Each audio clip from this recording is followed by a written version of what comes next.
क्या नाम है आपका दोस्त? नुमान खान है नाम मेरा। कहाँ रहते हो आप? IP depot. IP depot. अच्छा, कहाँ ये शॉप किसने बताई थी आपको कि ऑफर में? कैलाश भाई ने। कैलाश भाई ने। क्या कौन सा फोन लिया आपने? दिखाओ जरा फोन।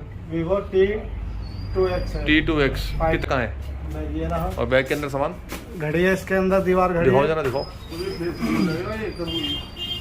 अभी ये दीवार घड़ी अच्छा, है। और क्या है भाई? और इसमें पानी की बोतल है और लंच बॉक्स स्टैंड है। अच्छा लगा। मजा आया? ठीक है दोस्त, पक्का ना? पक्का।